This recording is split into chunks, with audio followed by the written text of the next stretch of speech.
Durgabazar রাজবাড়িটি which is popularly known as রানী রাসমণির বাড়ি। এটা রানী রাসমণির father in law Pritam মার তৈরি করেছিলেন। চলুন ঘুরে দেখি আজকে পুরো রাজবাড়িটা।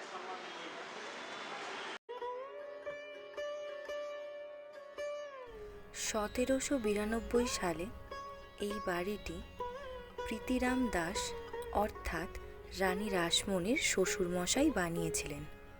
মাত্র 11 বছর বয়সে কলকাতার জানবাজারে ধনী মাহেশ্ব জমিদার বাবু রাজচন্দ্র দাসের সঙ্গে রানী রাসমণির বিবাহ হয়।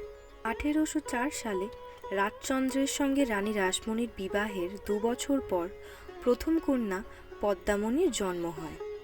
1811 সালে দ্বিতীয় কন্যা কুমারী, 1816 সালে তৃতীয় কন্যা করুণাময়ী এবং 1823 সালে চতুর্থ কন্যা জগদম্বার জন্ম হয়। 1836 সালে রাজচন্দ্র দাসের মৃত্যুর পর রানী রাসমণি অত্যন্ত দক্ষতার সঙ্গে জমিদারির ভার নিজের কাঁধে তুলে নেন এবং সেটি দায়িত্বের সঙ্গে পালন করেন। ব্যক্তিগত জীবনে তিনি একজন ধার্মিক বাঙালি বিধবার মতন জীবনযাপন করতেন। রানী রাসমণির কোনো পুত্র সন্তান না থাকায় মেয়ে জামাইদের মধ্যে বিষয় সম্পত্তি ভাগ করে দেওয়া হয়েছিল।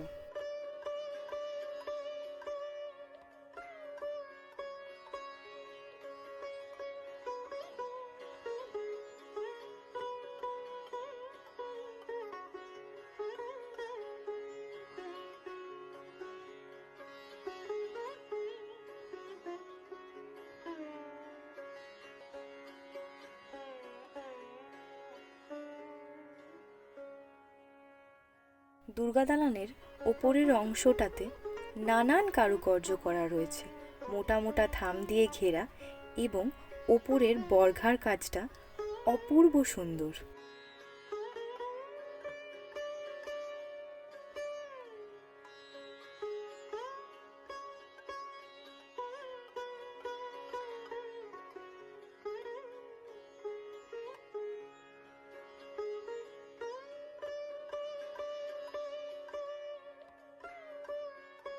প্রচলিত প্রথা ও রীতিনীতি মেনে রানী রাসমণি এই বাড়িতে দুর্গাপুজো উদযাপন করতেন।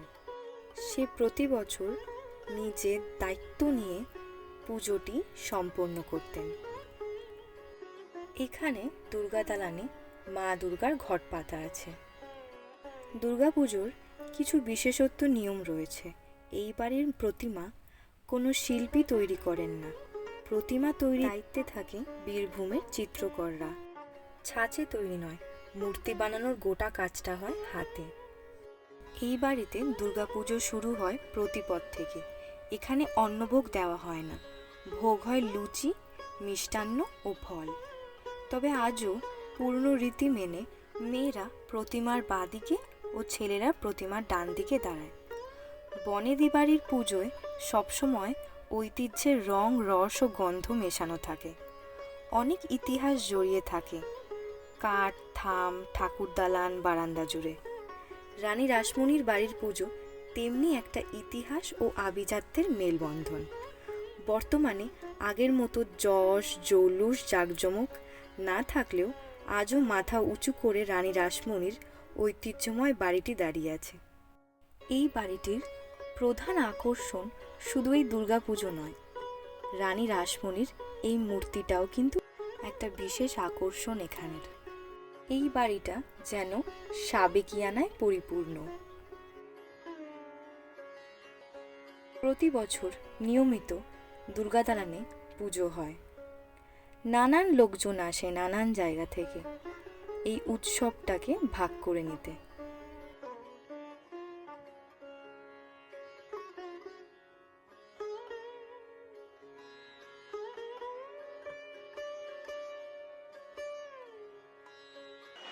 রাজবাড়িটা ঘুরে দেখার পারমিশন না থাকলে ঠাকুর দালানটা কিন্তু সবার জন্য ওপেন। আর পুরো বাড়িটা যদি ঘুরে দেখতে হয় তার জন্য কিন্তু দুর্গাপুজোর সময় আসতেই হবে এখানে, এবং কমেন্ট করে জেনে নিন লোকেশনটা এবং তাড়াতাড়ি এখানে এসে ঘুরে নিন। দেখা হচ্ছে পরের ভিডিওতে।